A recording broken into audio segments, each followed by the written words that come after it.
Hi guys, last time we talked about why you need to be batching in your TPT shop, and if you missed that video then you should probably watch it, although I guess if you're watching this video maybe you didn't need to watch the why because you just want to know the how because you're already committed. But basically you should be batching in your business. Batching is such a helpful time management tool. Basically it just means that you put like tasks together. It saves a lot of time because you're not switching between different tasks, and also it just like you get all the supplies out. Like right now I'm filming videos. I'm not going to just get out my tripod and my lights and put on makeup and do all the things to film one video, but instead I'm going to film a couple. Same thing when I do product photography. Same thing when I post products. I'm not going to pull up all those links and deal with all those things unless I'm going to do it for more than one thing at a time. Batching saves you so much time if you're doing it for things like that. So let's talk about like how to batch and all of that good stuff that goes into batching. So first of all, when you look at batching, there's different ways to do it. There's like short-term batching and then there's long-term batching. Short-term batching is what I think of as like a weekly or monthly basis where you're like, okay, I'm gonna do all of these things for the week and then I'm not gonna do it again. So an example would be videos. I film for one night for, you know, an hour, maybe 2 hours, and I film a couple of videos and then I don't film again until the next week. And that's something I do each week. Other things I do on the weekly basis are things like writing emails. I write all my emails at one time and stuff like that. So this is kind of the easiest place to start, especially if you already have certain days assigned to certain tasks. Just start adding one more. Instead of filming one video or writing one email, start filming 2 videos or writing 2 emails or whatever it is that you're gonna do. But just instead of doing 1, try to do 2. And that's a really easy way to start. This is really powerful when you do have it on a certain time of the week, because then you have like, it's like time blocking and batching at the same time. And it's gonna be so helpful for your business because when you actually put like focused time into certain things, those things actually grow. The other way that you can do batching is focusing on a certain task for like a longer period of time. So not like an hour, but you know, maybe a few hours, maybe a couple days. And then that's sustaining you for a long time. So this is one of my favorite things to do because it helps you to be able to change things around. An example of this would be things like blog posts. You may know that I like to batch all of my blogs for the year or for 6 months. I've kind of done it differently each time, but I write a ton of blog posts in 1 month and then I don't write blog posts again until all of those blog posts are done and out and set. This is super helpful because it allows me to really focus on writing blog posts, really make sure that I'm writing the best blog posts I can because I'm really paying attention to it, and then I can switch to something else and I don't have to think about it, which is also glorious. Like today, I completely forgot that a new blog post was going out. And actually what happened is that I kept noticing that I was selling 2 products like over and over, and I was like, huh, I wonder why people are doing that. Maybe they're just getting ready for Halloween because I'm filming this in October. And then I realized that my new blog post went out about Halloween songs that I like to use. And in that blog post, I mentioned these 2 products and these 2 songs, and the blog post automatically goes out to my email list. So that work that I did way back in July made me money today, you know, 3 months later, because I had already put in the work and I'd already done that. And I didn't even have to think about it, which is good because it was a crazy day today. And so if I'd had to think about it, I would not have gotten it done or out or anything. I didn't even eat lunch today. Like it was a day. And so it's really helpful to have those kind of things. That could be something ongoing like blog posts that go out each week, or it could be more like projects that you like work on for a while and then you move on. So maybe you have one product line that you're really focusing on now, and then once it's posted, then you can move on to something else. Or maybe you're writing a book or making a course or doing something like that where it's like more intense, and you do that every day for, you know, a month or 2 months or a couple weeks or however long you need, and then you move on and you move on to something else. So now that you know the difference between short-term and long-term batching, your first step for actually like doing the stuff is to decide what you might want to batch, whether that's on a short-term or a long-term basis. Decide like what is a good thing you can batch. If you're not used to this, maybe just start with one thing, try that out, and then you can add something more in the future as you discover how amazing batching is, because you will discover how amazing batching is. Now, once you decide what you're gonna batch, your second task is to decide when. I never ever ever recommend that anybody makes any goals or any plans or ideas that you don't actually schedule out, because as we all know, what gets scheduled gets done, which means what doesn't get scheduled doesn't get done.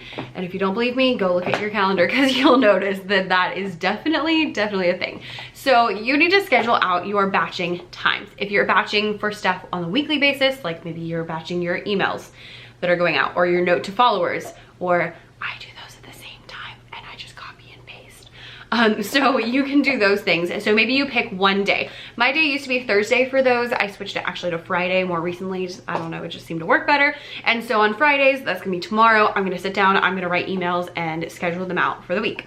Or you might want to decide on a certain day or time that you're going to work on products, or you're going to work on this, or you're going to work on that, or whatever you're going to work on. But scheduling those things out is going to be very important. When it comes to your longer term things, what I like to do in my business is what I call project time. This project block is like a game changer for me.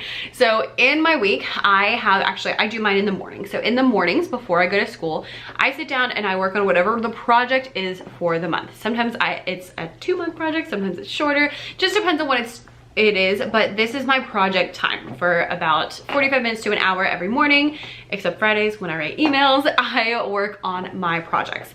So those projects could be things like batching blog posts. It could be bigger things like making a course. It could be this month, it's just working on different seasonal products because I want to get some products out and I just want to make sure that they get out in a timely manner. And so I'm using that time to work on that at the moment. It could be anything that you're working on, but having a project block that changes throughout different projects is a game changer, because that's when I can do a lot of that batching, is during that time, is during that project block. During that project block, I work on whatever that project is. That project changes. That means during that time, I'm not doing things like editing videos, and I'm not doing things like answering Instagram messages, and I'm not working on any of those things. This is like very focused. I'm working on this one particular thing until it's done. And then when it's done, we can come up with something else. So how my schedule looks is that project block is kind of blocked out in the morning, and then in the afternoons I come in with the other things, and stuff that needs to be batched, like videos, ends up going on one day of the week, typically Wednesday or Thursday, depending on what I've got going on, and that changes. And it's okay if it changes, just so long as you know when it's gonna get done. Then on Fridays, I write emails in the morning, and that's kind of my schedule of the week. The other days in the afternoons, I just kind of adjust depending on what I've got going on for that particular week. So now that we've decided what you're gonna batch and when you're gonna batch it, let's talk about things that you can batch in your actual TPT store product-wise, because that's why you're here, is for TPT help. So a couple of things. Number one,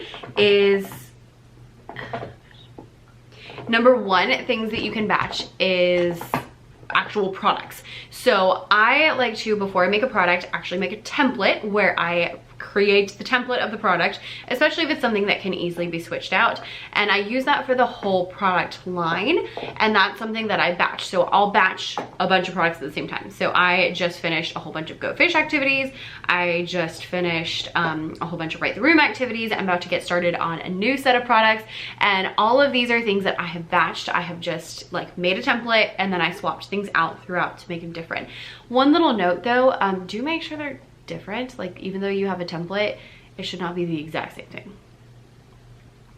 I heard someone complaining the other day about somebody on TPT who was uploading one file and calling it different novel studies, but it was just the same file. It didn't change anything inside of it. Now, I did not investigate that, but just FYI, you do need to change things. You can't just upload the same file. But if you have, you know, for me, I teach music, so I have half note Go Fish, and I have 16th note Go Fish, and it's the same product, but it's just different rhythms throughout. But that's very obvious, like, people know, and it's not the exact same thing. Sorry, dogs. So anyway, if you plan before, especially planning for bundles, you can batch your products and you can work on a bunch of those at the same time. You can also batch product photos. This is really helpful because, like I already said, once you bother to pull out the lights, pull out all the equipment, do all the cutting and the printing and all that. Like, it's not really worth it to do it for one product, but if you do it for a couple of products, then it's much more worth it and you get a lot more bang for your buck and you don't have to re-pull all that stuff out. And for me, every time my office becomes a giant mess, and so I only have to make it a mess once instead of multiple times. So just, you know, be aware of that. And so product photos is a great thing to batch. I batch my photos and videos. I do them at the same time. So I usually video me like prepping the product and then video myself like kind of doing the product. And then I'll also take photos as well, so that way I have like all the content that I could possibly need, so I don't have to keep them and I don't have to print them out again or any of that stuff. And then another thing that you can batch that I love to batch is posting products. So when you actually go to post products, I'm always like, oh, I'm just gonna post these products, it's gonna take like 5 minutes. No, it always takes forever because when you go to post a product, you need to make a thumbnail, you need to make a preview, you need to make a cover, and you need to make a video preview, and you got description, you got like all these things, and so it always takes longer than I think it's going to. So you should always batch these things, especially if you have like product lines, because when you have a product line, you should be able to use like the whole description and just change a couple words and be good. But whatever you do, like batching posting products is really helpful. So with product photography and product posting, that means that I do wait until I have a couple of products. I don't just post one, I wait until I have a couple that are ready and then I post them. That might seem really crazy to some people, but I mean, frankly, they don't usually make that much money the first day you post them anyway. So if you wait, you know, a week or even 2 weeks, it's not the end of the world. And so that's just a personal preference. I never do one. When I finish a product, I usually write it down on a notepad. And then once I get a couple, then I will go post them. I would recommend not writing it down on a notepad though, because the other day I found a completely finished product that was sitting in my folder that I have not posted, that I'm pretty sure I did like last year, maybe this year, maybe, I don't even know, but it's been a while, so like it really needs to go up. So do write it down somewhere so you don't forget about it like I did with that one. That's a couple of things you can batch in products, and then you can also batch things like pins for product and that kind of stuff, but I really want to focus on like product creation. So now that you know all the things about batching and you know the steps, what should you actually do? I think your first best pick is to pick one thing that you do in your business and start batching just that one thing. And you can start really small, like instead of posting one product, post 2 products, or instead of making 1 video, make 2 videos or something small like that. So it's not like super overwhelming. Just pick one thing and start batching that, and it's probably gonna change your life, and then you're gonna be like, this is amazing and I want to do it with everything all of the time, and I would highly recommend it. So definitely make sure that you're batching. If you are a batching fan, leave me down below in the comments. Let me know what you like to batch and how you like to batch, and if you have like a whole schedule sorted out, I would love to hear about it, because your girl nerds out about that like planning, scheduling kind of stuff. So leave that below in the comments. I look forward to seeing it, and I'll see you next time. Bye.